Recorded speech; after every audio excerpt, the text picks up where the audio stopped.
Good evening. Welcome to Inside the Rookery, episode, I think it's 170, if that can be believed. And we are back with our good friend of the show, Tom Toner, who also writes under the name Casper Geon, for the third now in his extreme wildcard world building workshops, Ewww, the return of the Ew.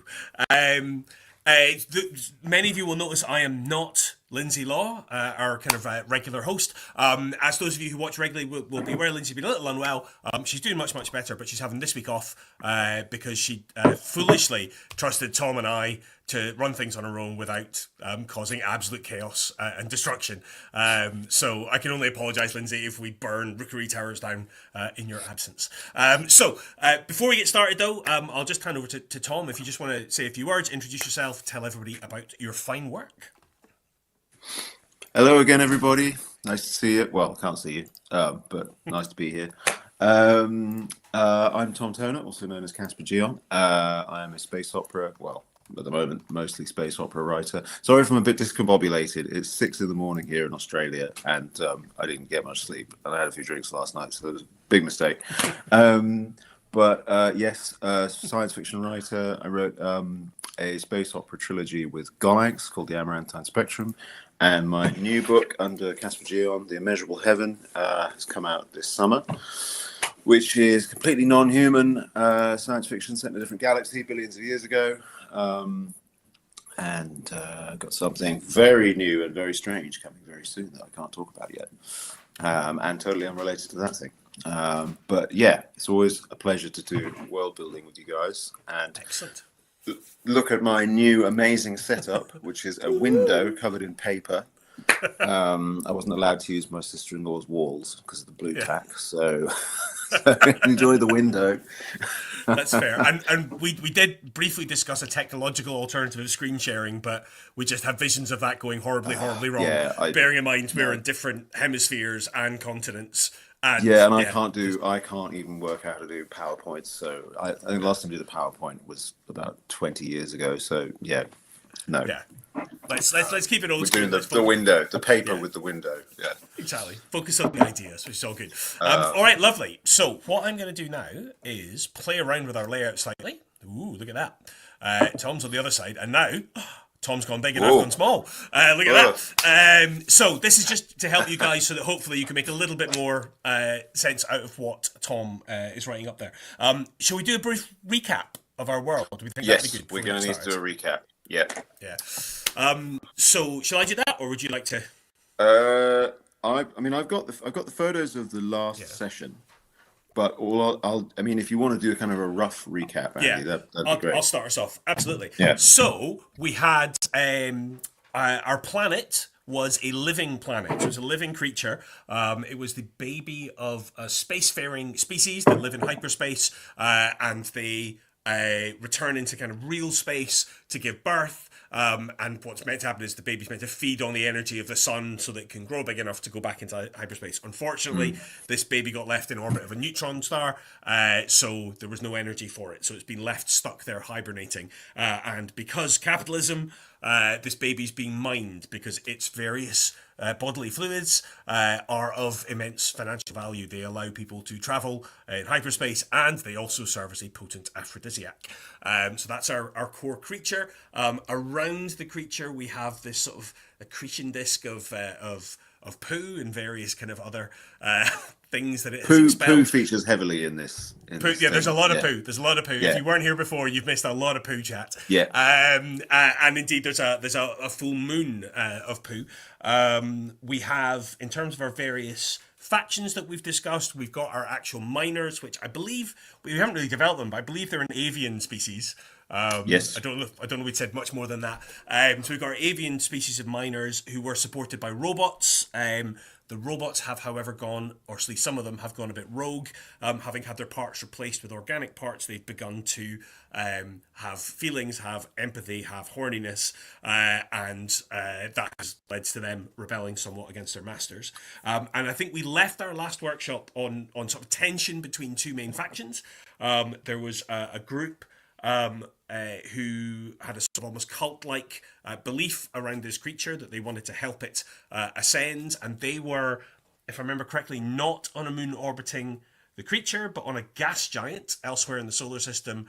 And we're intending to ignite that gas giant to turn it into a second sun in the hope that that would give the baby the energy it needs. And I believe the expectation was that would actually be terribly bad and would kill everybody. Yes. I remember I wrote misguided in big letters. Yes.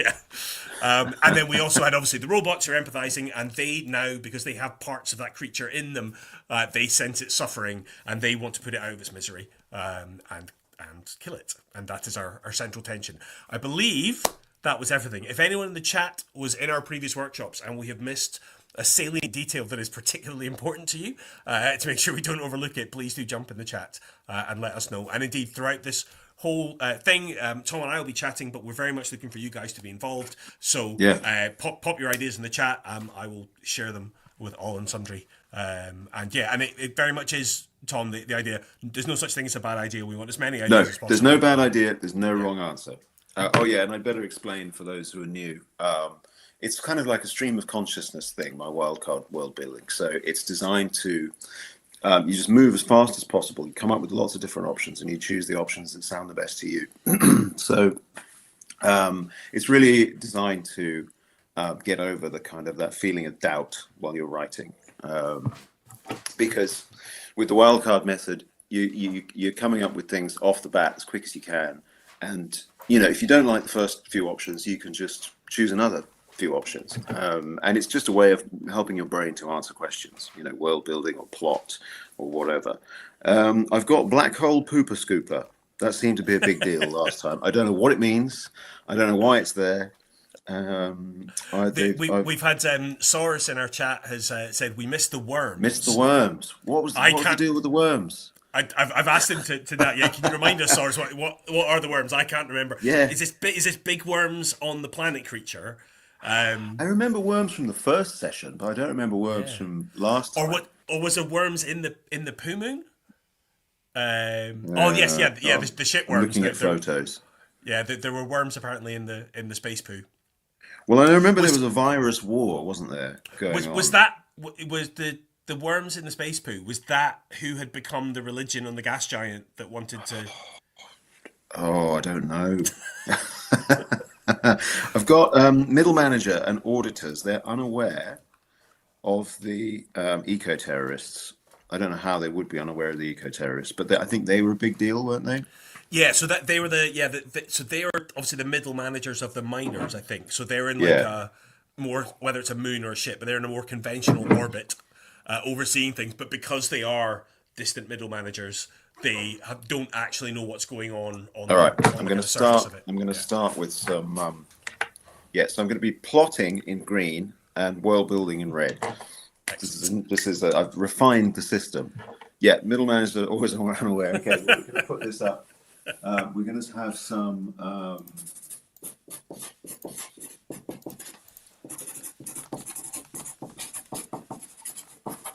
We've got middle manager stuff up here. I'll put eco-terrorists here. Excellent.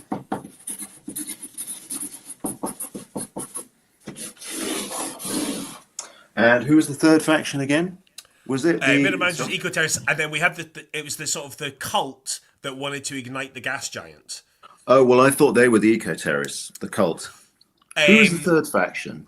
Well, then we've got the robots who want to. Oh, the robots! They want to kill the baby. Yeah. Yeah. Yeah.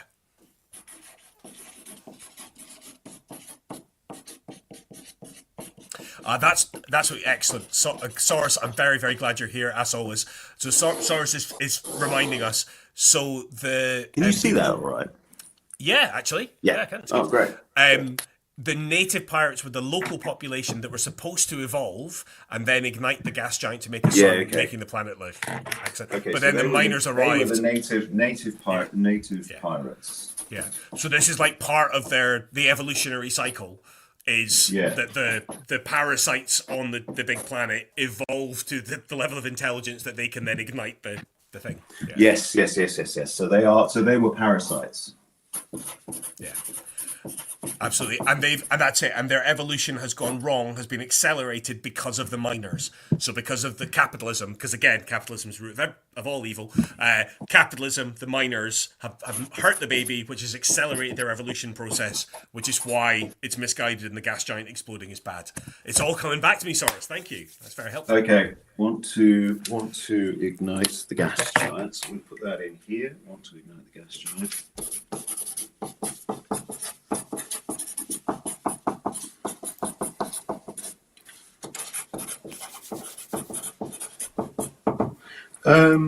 Why did the robots want to kill the baby? Just to put it out of its misery, yeah? Yeah, because they've got empathy. Because we had a sort of reverse cyborg situation. So the robots' parts, they didn't have replacement parts, so they were replacing themselves with organic bits, but that had the side effect of making them feel sympathy and feel horny. Yes.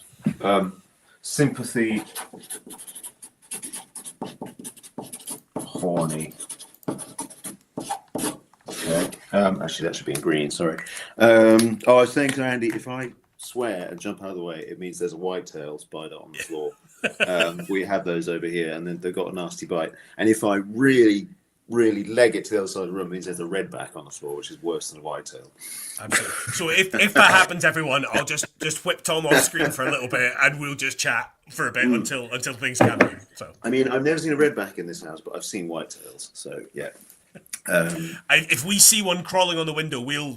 Let me know. Yeah, that'd be good. Yeah, I mean, there could be one in these curtains. Yeah. If you're an arachnophobe, this part of Australia is not great. But okay, so what did we come up with anything about the middle managers? Do we know anything about the middle managers? They were very undeveloped, I think. Other than they were out of touch. Partly as a corporate satire, I think. Yeah, where are they based? Where are they based again? So they were in orbit of the whether. I don't think we'd confirmed whether it was like a more naturally occurring moon or whether it was like a space station. Or I think we might have in the first session. I think we said something about how hyperspace travel out of the system was really hard. So people kept getting stuck, and I think maybe there was something about all the ships that had ended up getting stuck here had ended up being like kind of fused together. So maybe that's where they are. Okay, so in orbit on fused together ships. Yeah. I like that. Yeah, and like I think there was the idea that they had a space station, but then it's ended up in accruing kind of bits of other ship as they've kind of ended up because capitalism. Yeah. Yeah, and then the Poo Moon. The Poo Moon is the eco-terrorists. Yes, they're the Poo Moon pirates. Poo Moon. I'm just going to put Poo Moon again here. Yeah. I was trying to explain on Lawhammer yesterday when I was sort of trailing this. I was trying to explain to everyone my pain, but it turns out not a lot of people know the song Zoot Suit Riot. But if you do, the phrase Poo Moon Pirate fits perfectly in that, and that has been my earworm ever since we scheduled this. I've had, Poo Moon Pirates. We scheduled this a while ago, so you've had that in your head for a long time. Oh yeah, it's driving me mad. Yeah. Well, I used to have the jolly trumpet solo from Ground Force stuck in my head, and I had that stuck in my head for about 15 years. Wow. It goes, and I only realised I used to sort of sing it occasionally, like make the noises, and then I only realised about last year that it was from Ground Force. Anyway, this is unrelated. And if you're not from the UK, you will have no idea what we're talking about. Yeah. So, right, where were we? We are starting. So we were going to this session. We were going to deal with plot, and I remember I avoided talking about plot because people, they naturally, I still do it as well when I write. I naturally want to bring the plot in early. I would think, all right, okay, what can we do here? And I've learned over the years. This doesn't always apply, but it applies to my thinking that it's better to hold off on the plot and pause the plot and not think about the plot until you feel like you've done a lot of world building, because world building, in my opinion, generates plot, because it makes things happen that never would have happened otherwise if you hadn't done that level of world building. And so it can, I think the plot can be much more organic, much more unusual, can go off in different directions that you never would have imagined. And also world building generates world building. So I always, with my work, I mean, other writers might not say the same, but I always try and world build until I'm sort of exhausted from world building, and then I can start to sort of spark the plot and try and work out where it goes. So we've had 2 whole sessions avoiding the plot. And I thought, now we could do. I don't know how many sessions people want to do. I mean, maybe this is like 3 of 25 or something. I mean, it could very well be that this could become a. In which case, no more. No, we're pausing the plot again and going back to world building. But it might be a good idea to do a bit more world building on the middle managers. Yeah. Because now we have characters in a sense. So it might be a good idea to stick in green for a little bit, and then we can do some vague plot over here in a second half or something. But do people want to tell me a bit about the middle managers? Yeah. I mean, what are we dealing with here? Yeah. What else do we think is important about the middle managers? So I suppose the first question is, if our miners were avian, are these middle managers avian as well? Yes, avian question mark. Yeah. I mean, what are they? They're after the. What are we mining again? Are we mining poo or are we mining? We're mining the sebaceous fluid. Yeah. So that is valuable. I remember we had some discussion last week about the economics, didn't we? Yeah. Can you remember that, Andy? I can't. I really can't. Economics, to be fair, is always confusing for me. Last time. Yeah. But I remember the sebaceous fluid was very valuable because it was sort of like a kind of melange thing? Did it power ships as well as? Yeah. So it was like a hyperspace, allowed hyperspace travel, but also had the side effect of being this potent aphrodisiac as well. Hyperspace travel / aphrodisiac. Yeah. So the sebaceous fluid gets a circle because that's important. So the middle manager concerned chiefly with the sebaceous fluid. Are there any byproducts from this poo moon or this creature? Because I mean, you're always, when you're mining and stuff, you've got other products, haven't you? I mean, it can't just be sebaceous fluid. The creature just can't just be filled with sebaceous fluid. I mean, maybe it is. Exactly, it's just it's really just a sack of not having a great time, but no. Well, I think in our original description of it, it had things like the valleys on this planet were like carved by its tears because it was crying. Yes. Like I mean, its tears. Yeah. They must be of value. The tears. I mean, I'm gonna put which again is a nice, like, very much continues that theme, doesn't it? Because the more they mine it, the more they hurt it, the more it cries. The more it's profitable for them to carry on mining. Yeah. So it is a business of pain. Yeah. Because they want to get the tears out of it. What could the tears possibly? What use could the tears be? I mean, it's a large amount of fluid coming out of this creature. What do we got here? Is anyone writing anything? No one's popped in anything yet, other than middle management equals incompetent. Right. Okay. Well, I don't know if that's Colonel just making an observation about life in general, or these specific middle managers. But yeah, I'll put incompetent. But what could the tiers be for? Because I mean, when you're trying to develop the middle managers, you've got to work out what they want, what they're after, what they'll do to get it. Let's look at them in relation to the. Yeah. Sorry, go on. I mean. Well, we was going to say is we want to think about what is the economics of our wider universe in order to. I think we did what touch would then on have that, values. We did touch on that. Hoppit has said they could just be a fancy luxury good that rich people want because of how rare it is. Oh, I like that. Because if this is the only example of the creature that people have in real space, then this is the only place it can be got from. Yes. Okay. So the tears are a rare luxury. What do people do with the tears? I mean, the rich people that have them. Yeah. Want money and no alien poo on their shoes. Yeah. That's a classic middle manager. Yeah. I mean, are the tears? I mean, is it some sort of elixir? Do they drink it? I mean, it could be a misguided elixir. Like the Chinese emperors back in the day drinking mercury and stuff like that. Yeah.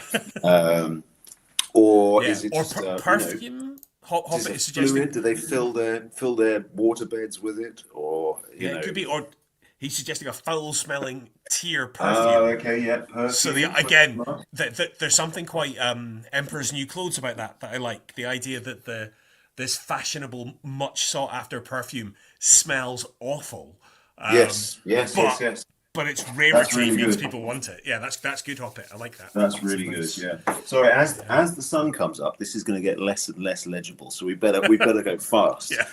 because the sun is now starting to come up. Um, I haven't experimented on this paper. So yeah. Yeah.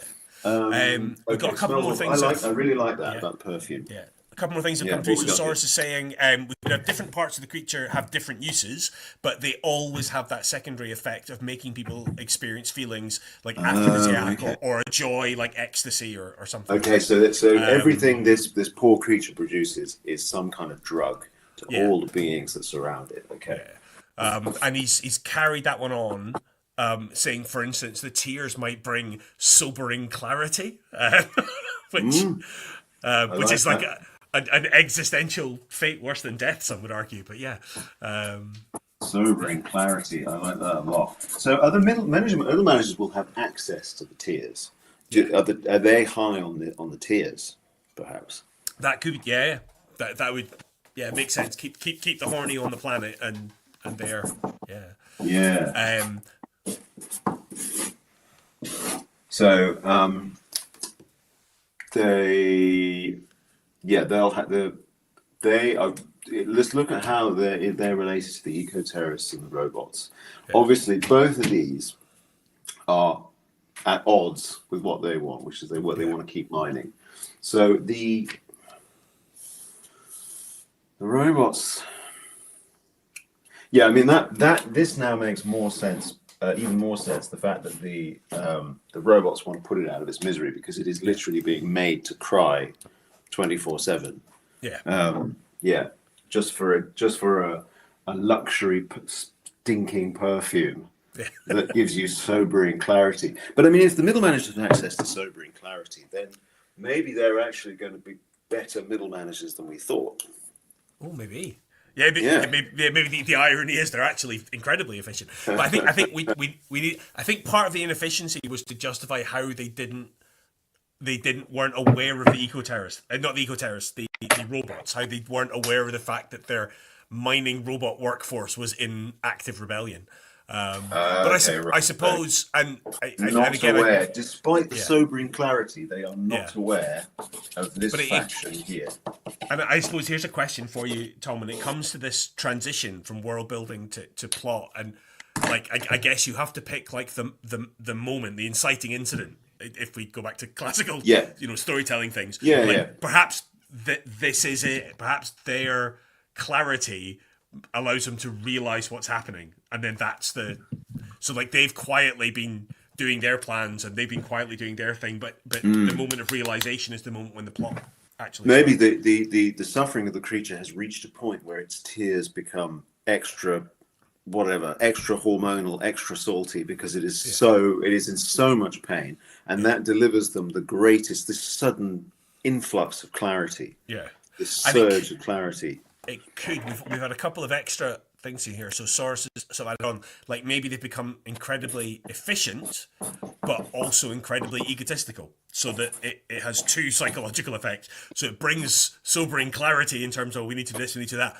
but they all believe that they are the best one to do it, and so therefore they're totally non-cooperative. I like that. So quite a few of the middle managers have started drinking this extra potent brew of tears that they've never encountered before, because the creature has never to this point reached this height of suffering, and now they are non-cooperative. I think this is a very good inciting incident. It makes sense, sort of. And Hobbit's adding in, like, obviously bloated bureaucracy, so the system's quite slow and inefficient as well. So even the ones who have this clarity and realise what needs to be done, it still takes a lot of time to get it done because of the iron cage of bureaucracy, as Max Weber would say. iron cage of bureaucracy. I love it. So some of the middle managers started drinking this very potent tears. They've started realizing what is going on. Perhaps some of them are suddenly aware that the robots are trying to kill the baby. So not aware / suddenly aware. Something has come back to me, which I think actually fits really well with this. I think we've begun talking about what would, like, because all this was going on, but in terms of our characters, in terms of our protagonist, we hadn't quite worked out which faction, like where they would belong. But perhaps we don't have to do that. We don't have to do that yet. But I was just going to say, if we're saying the inciting incident is people achieving a moment of clarity and realizing what's going on, that might make a logical protagonist, like someone who suddenly realizes what's actually happening. A middle manager. Yeah. So we could. So if I go over here, we could start on protagonists. And it might be fun to have more than one protagonist, of course, but just it seems like that's quite a logical perspective. If a character's having a realization, that's a useful way to bring the reader on board with said realization. I'm just going to move this chair, otherwise I'm going to trip over this. No worries. I'm keeping an eye for any movement. I'm not seeing anything. Yeah. Okay. What's that? Oh, it's the cursor. I saw something there and I thought, what the hell is that? It's just the cursor. Right, so protagonist I'm going to do in blue. So we could have one of the middle managers, question mark. A middle manager. What do we reckon in the chat? Anyone in the chat got any other ideas for protagonists? I mean, we could have three. We could have one from each faction. Because, I mean, I like that sort of kaleidoscopic view of looking at the world, seeing from three different points of view. Seeing those different perspectives. Yeah, I like it. So we could have an eco-terrorist. And we could have a robot. Now, just a minute. The native pirates, they are the parasites, so they are different from the middle. It's like species-wise, we'll go to green world building. Yeah. So the parasites were. What did we ever? They were worms. Any sort of biological. They were worms. They were worms. So they were worms that were in the poo of the creature, and what's meant to happen is over time they evolve into a species that will ignite the gas giant and save the baby. But that's happened more quickly because of everything else that's happening. So okay. Now the robots are avian, and we decided that because the middle managers have made the robots, they're also avian. Yeah. I mean, this is great. We've got avians and worms. Fantastic. Yeah. But the robots obviously got away from them and started developing their own society. Yeah. I remember they were partly biological, weren't they? Yeah, that's the point. They're having to. So they were cyborg. Yeah, but reverse cyborg because it's hard to get in and out of this system. There were no replacement parts for the robot. So as parts rusted and corroded, they were replacing them with biological equivalents, but without realizing that was bringing with it all of the. That's right. Yeah. So we now have, where's my plotting pen? Here we go. We now have middle manager, sudden clarity.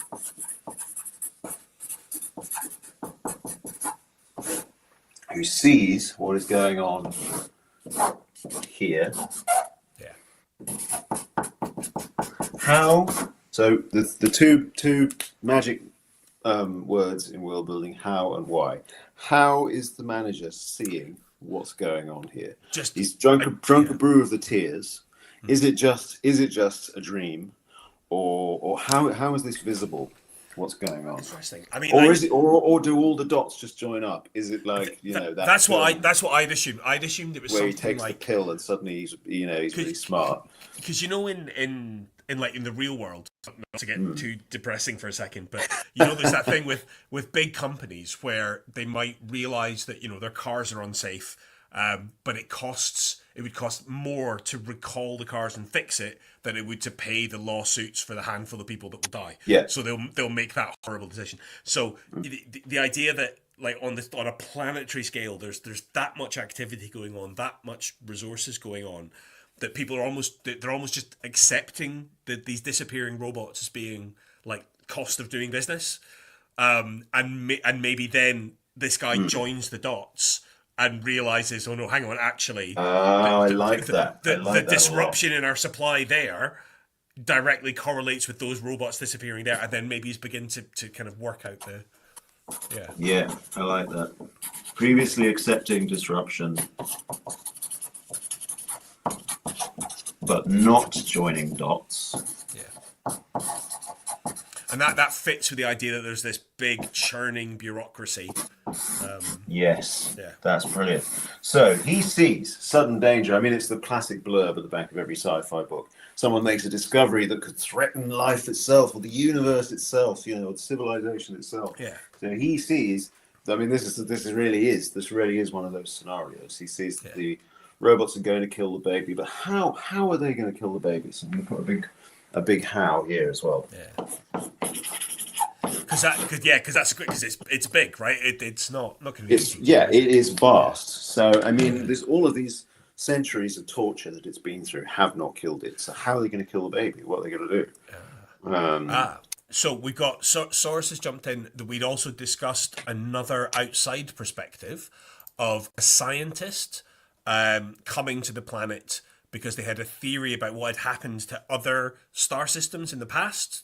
To do with like supernovas and planets that ignited and then other planets disappeared, which was the life we have cycle of scientists from outside. Yeah. Like it. That's good. And so theory about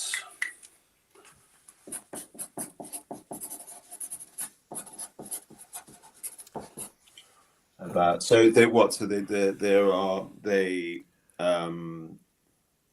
what sorry what did you say the scientists so the idea that seen evidence that in like other solar systems evidence of gas giants having exploded and other planets having disappeared and essentially this life cycle that we've described of the planet, evidence of that having happened, like presumably millennia ago, hundreds of millennia ago. It's just a natural process what's going on here. Yeah.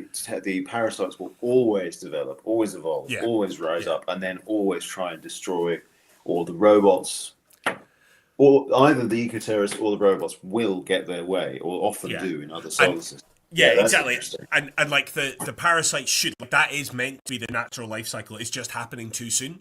Because of the interference of. Yeah. Okay. Yeah. So this scientist, if they, I mean, there's potential this scientist, even though they're from a different solar system, is related to these creatures because it's probably a parasite that has evolved from could be one of the same family of this creature. If that's what's going on all over the place. So it's like a much later evolution of it. So has lost the has no memory, has no folk memory of the religion or the cult of it all. Yes. Or maybe not. Maybe has like myths from his own society's ancient past. Not realizing that he has these genetic cousins. Kind of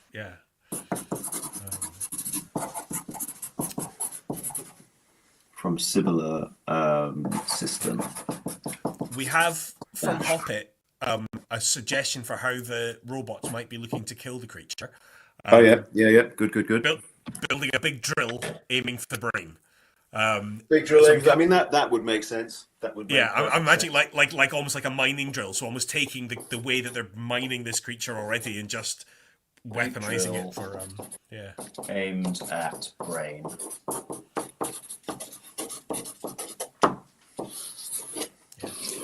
So they're building this giant drill. I mean, that's going to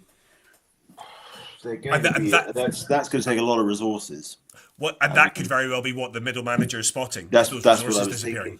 That's what I was thinking. Yeah. So we'll go over here and resources for big drill.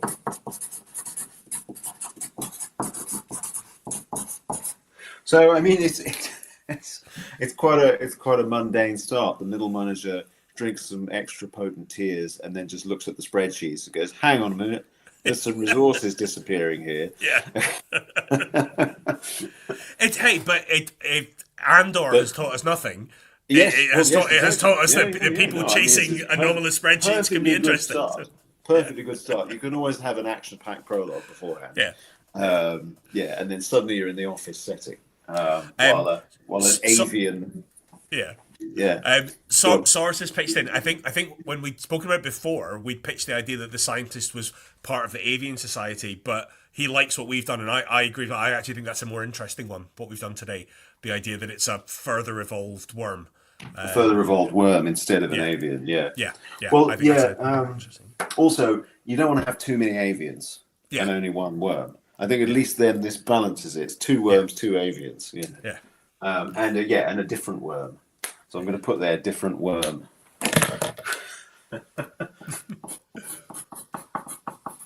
Future worm. I mean, we can look at this. You can also get. You can get the biology of this thing. I mean, what is it? Just crawling around? I mean, does it have cybernetic appendages? How is it? How are these things getting around? I mean, I want to start to visualize these things. Yeah. Because otherwise they become these kind of abstract characters in the background. But I think you can make quite a lot of inroads by just visualizing what they are and what they look like. Yeah. And the sort of the practicalities, because I do like that. That is a big thing. Like I'm sort of trying to think about, like in your work, or like Ian Banks or Gareth Powell stuff. Like you've got to visualize.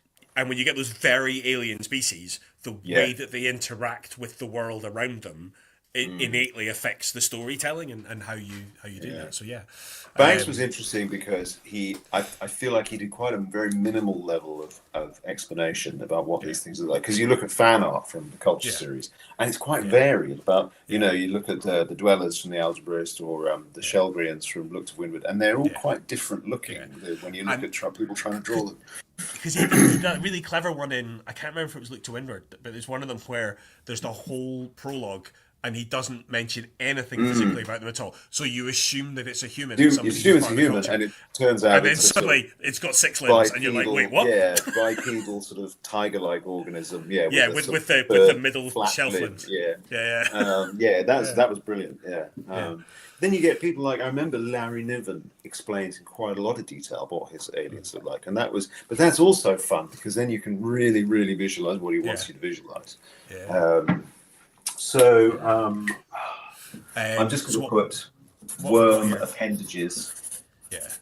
So Hoppet has got a thought when it comes to the robot character. Yeah. A robot who is even more biological than the others. So the cyborging process has gone even further with them. Has so much emotion that they start thinking killing it actually isn't the way to help it. So initially they've got empathy enough, we have to kill it, end its suffering. Now he's at the point where he thinks, actually, no, that's cruel. Maybe we can save it without killing it. I love that. Brilliant. So then he's suddenly at odds with his own people. Yeah. Because obviously the majority will want to drill into the brain. Yeah. Won't they? Yeah. So that's really good. Yeah. So we can have the focus points, the tension. And I'll have that in yellow. So good.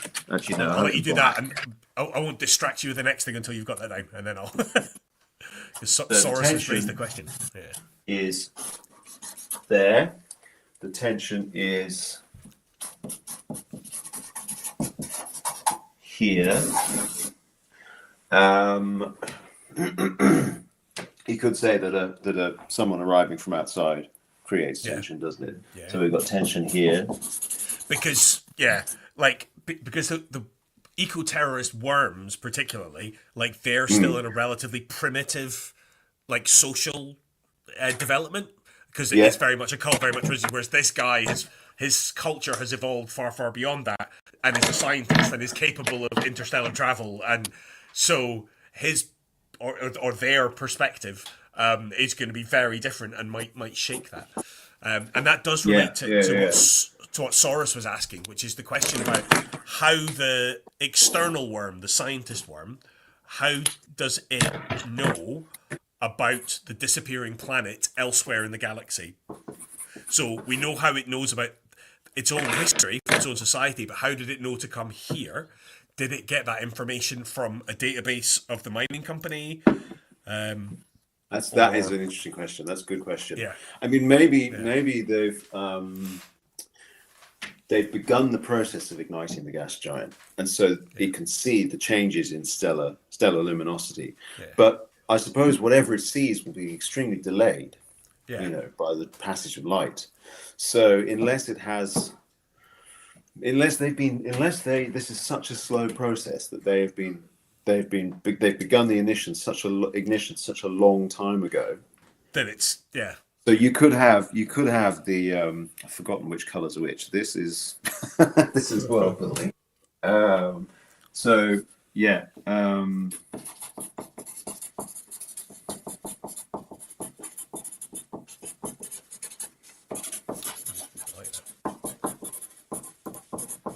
Long time ago, and then changes in stellar luminosity.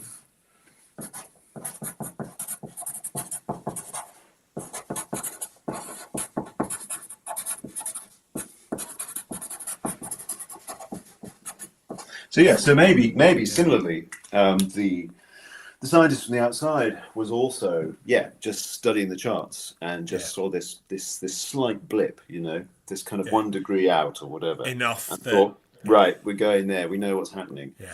But I mean, that is a very advanced civilization where a scientist is allowed to travel to another solar system just out of curiosity, just because it's doing its PhD maybe or something. Yeah. I mean that's it. It's doing an obscure PhD. Yeah. To return to our world building then, I suppose, what is our interstellar civilization like? There we go. That's the problem. We now need to come up with these guys. So I mean, we're just making more work for yourself. This is what world building is. It's making more work for yourself.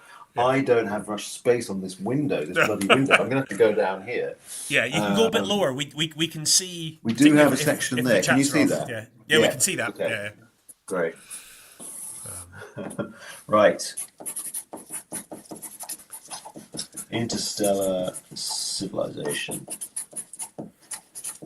I mean, I have writing students, creative writing students, and it's always fun to. Well, I'm often saying, look, you need to give me more detail. You need to give me more, world building. And when they first start, they all go, like that, because they thought they'd done all the work, but the key is to just enjoy it. You've got to enjoy this process. If you don't enjoy this process, you don't enjoy going, oh, bollocks, I've got to do all this now.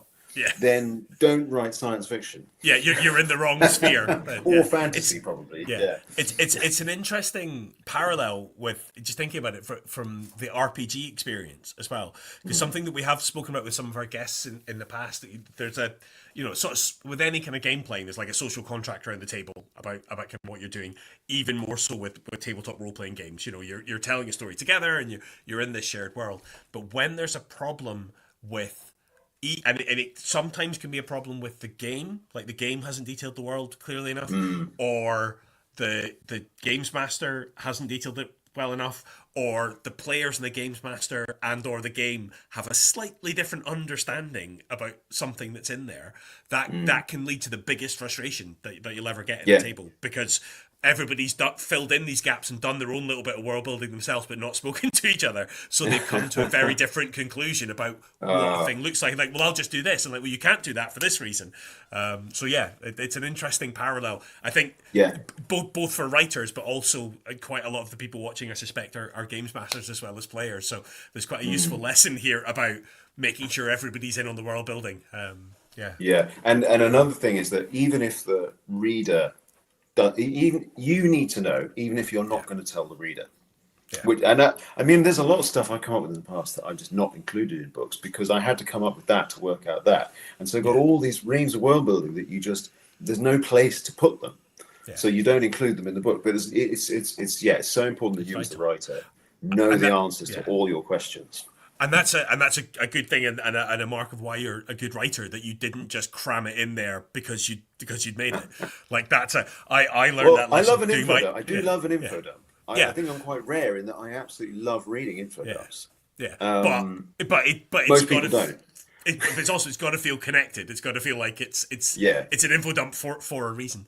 Yeah. I remember Yeah. doing that with my dissertation at uni, which was on Ian Banks actually. But doing that, and I had this whole 2,000 word chapter on different philosophical theories of free will that I was very, very proud of, and then I was 2,000 words over my word limit, and I'm like, well, that chapter actually has nothing to do with my argument. I don't actually need it. I just spent a lot of time on it, but Spanish Oh Archer. well, you could have put that in, Andy, because Ian Banks was the king of info dumps, Yeah, and but I he would was unapologetic about some of his info dumps, wasn't he? but I would have had to put it all in like a giant footnote that spanned, like an 8-page long footnote. I'm reasonably confident my dissertation supervisor would not have let that go. But yeah. Oh well, if you were doing a Jack Vance PhD then or dissertation, then yeah, a footnote is because I don't know if you read Jack Vance. It's just A while ago, yeah, and I love those. I love the footnotes in Jack Vance.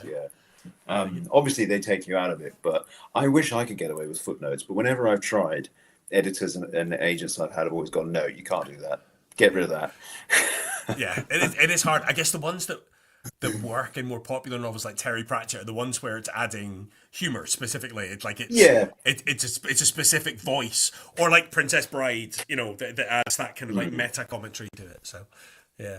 I think if it doesn't get in the way of the plot and the propulsion of the plot, then I think footnotes should be more widely used because they're wonderful things, and you don't have to read them. No, exactly. You can choose to just skip over and stick with the plot, but they just give you that added extra layer of information. I love them. Anyway, sorry. So we're talking about the interstellar civilization. What was that? Something. Bird. Okay. We all went on. It wasn't a spider. I think it was some kind of Australian bird. I think they're still in swooping season. Even the birds are dangerous out here. Like someone got their eye. Someone almost had their eye out last week in the Australian news because the magpies swoop people. To when they're worried that people are coming too close to their nests or their babies. Anyway. So very advanced. It's got to be very advanced. Yeah, we've got a suggestion from Hoppit here. A hyper-capitalistic, oligarchic political system run by corporations made by different species pursuing the endless profit. The avians found the creature and monopolized it. Right. So hang on. So we're still talking about the avians there, not the the avian just being one example of that. Yes. Sorry. So they are. So the universe is essentially a hyper-capitalistic oligarchical political system. Yes. And the corporations are different species. Sorry, I'm still a bit slow because it's no. So that makes it so like decaf. Instead of having different, instead of having like a space United Nations, you have a space stock exchange essentially. Yes. And the different species are essentially different corporations competing in this intergalactic economy. We do veer towards the dystopian, don't we? There would be a sharing of information there. But perhaps the sharing of information takes a while to percolate across those sorts of distances. And I suppose slow sharing. Is our scientists like planet civilization corporation have they evolved to the point of they are one of these big galactic player corporations? Are they like a vassal species to someone else? What does this? I mean, originally I just had the idea that it was a scientist PhD. And it was just a purely sort of, it was an exercise of curiosity. But is this scientist in the pocket of the oligarchy that you were talking about, the space stock exchange? In which case, the scientist and the middle manager are essentially doing the same thing, but they're investigating different people, aren't they? Yeah. The middle manager investigating the robots, and the scientist is investigating the eco-terrorists. Yeah. And that's quite, from a plot perspective, that's quite nice because that gives you two parallel investigations that will eventually intersect. So yeah. Mm-hmm. Yeah. Yeah, I like that. So and then there could be, and then so we're looking at where the plot points join as well, and there is a join just there between these two completely different entities. So that's quite interesting. Yeah, I like that. We had just one little thing that Hoppet said a while ago, but I didn't want to derail things. But our eco-terrorist protagonist, the one who is more, I like that. he could also be a tier user. So his combination of empathy and sober clarity is what makes him different from the rest of the robots. He's biological enough that the tears affect him now, and that brings a different perspective. Yes, because there's lots of fun stuff in there about black for tension. Nice. Because I like that. That's adding a nice there's like a philosophical question underpinning that about identity and motivation, and I like that. Yeah, that's good. Yeah, and I mean, is there something that he? So he wanted to kill this character wanted to kill the creature faster than or to stop killing the creature. Yeah, because, he wants to find a way to save it without killing. Yeah, but he's got that's why I was wondering, because he's got a motive, because he's also a tier user. So if you kill the thing, you can't get more tears, can you? I suppose, yeah. So that's about there is a and his clarity will allow him to also know that his motivations are not entirely altruistic. I like that. We're already getting shades of grey, morally grey characters here. This is good. And that connects him, if he's a tier user, with the middle managers, because they are traditionally the only ones who have access to the tiers. So how does he have access to the tiers? Or she, they, whatever. Yeah. How do they have access?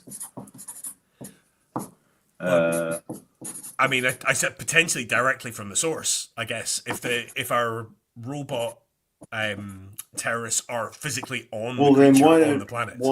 Okay, if that's the case, why aren't all of them using the tiers? Well, maybe if this one is more biological than any of the rest of them, it's had more parts replaced. Maybe he's just the first one who has succumbed. It's the only one where the tears are of any use to it, to create any sort of sensation. And it may be the case that as time goes on, more of them will, but this is the only one thus far that has, perhaps. Yeah, so at the moment, the robots are just sort of living in a sort of sea of tears that they have no use for. Yeah, particularly if they're slowly drilling through to the brain, like perhaps they've just literally passed through a tear duct. The sort of eustachian canal or whatever. Yeah. This poor creature with it's being mined, it's being drilled into its brain, it's weeping. I mean, it is terrible. It is awful. It's awful. Yeah. Okay, so I like that.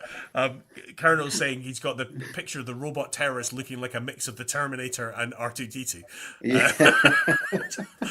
That's. I mean, we could. But we have to know, Colonel, which parts of which is what I want to know. Yeah. Like, is it R2-D2 with like a head on this? Like, what are we thinking here? Yeah. Or is it just a very squat Arnold Schwarzenegger with 3 legs? Yeah, just no. What have we got? Anything else there? No, I think that's it. Just now, other than Colonel made a reference to 50 Shades of Grey, but I now can't remember what that was connected to. But 50 Shades of Grey, or maybe that's where they do the reverse cyborg. But anyway, or maybe that's our capitalistic oligarchic power fantasy. Maybe that's what it is. So no, this is really good. So we've got tension there, we've got intersection there, we've got tension there, and there. We've answered that question. So we're starting. I mean, do we want to start off with the middle manager, or do we want to start off with the fluctuation in the star? Do we want to start off with the journey into the creature's brain? You've got so much wonderful choice here, and there's no wrong answer about where you start your story. It's just what to you is the most interesting point. What else we got? We've also got the. I mean, there's the process of igniting the gas giant as well, which we're assuming now has begun a long time ago. So that, I mean, I suppose that would be quite boring. That would possibly be the most boring section at the moment, because that's already gone on for a while. Yeah. I mean, I suppose that could potentially be some sort of prologue, almost like thousands of years in the past, the Yes, beginning of that yes, process, and yeah, that's then good. Yeah. yeah, Um, or yeah, or you could. I mean, I love prologues. A lot of people don't. I love them. But yeah, you can have a lot of fun. You can do almost anything with a prologue, as far as I'm concerned, and get away with it. So yeah. yeah, we could even have a snapshot of something that happened to another system a long time Yeah. ago. Yeah, we could yeah potentially this, so that could be quite interesting because Soros is suggesting the arrival of the scientists is as the first POV character, so we get an introduction to this whole solar system from the perspective of somebody just arriving, which I think does Yeah, make a lot of that sense. that is very good. Yes, because you're Yeah, looking at it with fresh eyes, with someone who yeah, doesn't know. I mean, they do know what's going on, but they're also seeing things yeah, because there will and they always don't be slight yeah. variations, Well, presumably, they have a between solar theory, systems. but I suppose it's not confirmed because it's based on ancient like interstellar geological history and folk legends and myth. So it's not, they don't have proof. They have a theory, and so they're coming and going, oh, this is conforming to what they were expecting. Yeah, Um, this is so brilliant. but It's so all. It's all. so Yeah, I feel like it's all starting yeah, to come together now. yeah. So After potentially, three. I think what you said is quite interesting. Potentially not the prologue being this group of cult worms, but the prologue being the scientists' species of cult worms doing their thing, because they'll do it at the right time, which means their civilization survives, which is why he's able to evolve so that millennia later, this character is now alive to investigate the same thing happening in another solar system. Yeah, There's a nice parallel. yeah, and I mean, there also sort of gives you some of the stakes because you Yeah. you see what will happen when Yeah. everything does finally happen. You know, when the tears stop and the star ignites, or Yeah. the gas giant ignites, and the brain gets drilled. Yeah, you can even do the like depending how. So I don't know. In fact, this is a good interesting question for you as an author. There's another friend of mine, Kevin McNeil, who's an author. I remember talking to him about book structures, and he said it's not science fiction he writes, but he said like everyone he knows who's an author, and he teaches creative writing actually at Stirling University as well, and he says that often what a lot of agents are say that they're looking for, and so what he's often having to kind of get his students when they're thinking about planning novels is adaptation, is writing it in a way that structurally means it can be adapted for cinema or it can be adapted for a Netflix series, or because that's what is likely to be profitable. So first, but before we do this, I don't know if that is something that you think about when you're writing or writing, or No, I don't actually. if I the don't, madness of your sci-fi means which is yeah. probably why my work has never been adapted or has never had a sniff of being adapted. I mean, I think there was once a film agent who was very interested, but that didn't go anywhere. For me, it's about parceling things up just so that the reader doesn't get bored. It's like telling an anecdote. So you got to, and what I mean, I hate when you switch to a different character's point of view when you haven't satisfyingly wrapped up the last chunk. Because I find that very irritating to read. So I try not to ever subject my readers to that. But I was talking to an agent once who said they had lost count of the amount of submissions they get where the book starts with a character running through the forest. Yeah. Because it's such a trope, isn't it? And you see it in so many TV shows, and I'm sure you read it in so many books. So yeah, don't do that. Agents don't want that. Because what I was thinking, again, it's a bit of a cinematic cliche, and so it might be too cliche to do it. But if you did have that kind of like almost the prologue from the worm scientists culture thousands of years ago, and that blowing up. And then if you're then transitioning to his perspective, cinematically, I could almost see I think David Lynch's version of Dune did something similar, where it like began with it's giving the audience a primer on the universe, and then it moves to it's Paul watching it on a screen. Yeah, you know what I yeah, mean? Like almost doing that kind of transitioning from your prologue through your chapter one, it being I'd be tempted him to start reading a record of it, but yeah. Yes, I think that's a good idea. It's very easy to want to go in all guns blazing, but the reader needs to know so much to be able to follow what's going on. And I think the amount of heavy lifting you have to do, it's better to go in smooth and slowly and softly which I mean, I would technically I'd start with the slow passage of the ship towards the solar system, and just what the advanced worm knows. Yeah. Its journey. Try and give it some, some emotional intimacy as well. While it's, that was definitely a bird that time. The process of journeying as well. I mean, this is not all an abstract thing, what it has to go through in order to travel to that other solar system, what it wants, what it needs, what it expects to find there. And when you're talking about what it expects to find there, you can infer about what it already knows. I think that would be the best way to pique the reader's interest as it approaches this unusual, or actually usual star. Absolutely. And that what's interesting is that very much mirrors what Soros was saying about the scientist. He was saying the scientists arrive, new point of view, but they have no idea about the robot pirates or the middle managers being in this kind of intern war about who's the best employee on the drugs, nor do they know the state of the worms on the place, and they've been like erroneously accelerated the kind of process because the avian species corporation doesn't like to share information about what's happening, nor do the middle managers report everything because it'll make them look bad, and they'll get a bad evaluation. So yeah, I like that. That does fit quite. This person, good.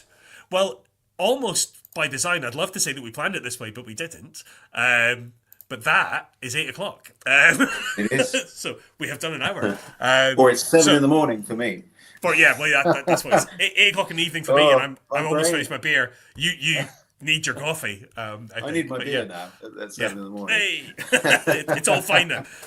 Well, this is a literal lesson. It's always 8 o'clock in the evening somewhere. So excellent. Well, listen, this was a lot of fun, and I think we've built a really interesting sandbox for the story there. I think we made a lot of good headway today. Yeah. And I think so if we were to do another, which we'd obviously love to have you back to do another if you're up for it, what would the next stage be? Would that be like actually crafting, now that we've got our jumping off point, we've got our main protagonist? I think we're ready. We're ready to develop these characters and work out where they go and what they do and how I think we're ready for that. Fantastic. Excellent. All right, lovely. Well, thank you very much, Tom. Always a pleasure. Great to see you. Thank you to everyone who's joined the everyone. chat. We've had some really, really good ideas in there. We will let you know when we get to arrange another one. As ever, I've got to thank our patrons for all the support they give us, and that helps us keep these videos ad-free on YouTube all the time. Thanks everybody. And as you will all remember from the last time Lindsay left me in the boss chair, is I always forget what I'm supposed to do, and then I remember I just have to click that button. So lovely. Thanks everybody. We'll see you next time, and as Lindsay always says, see you soon. Caw-caw! Caw-caw!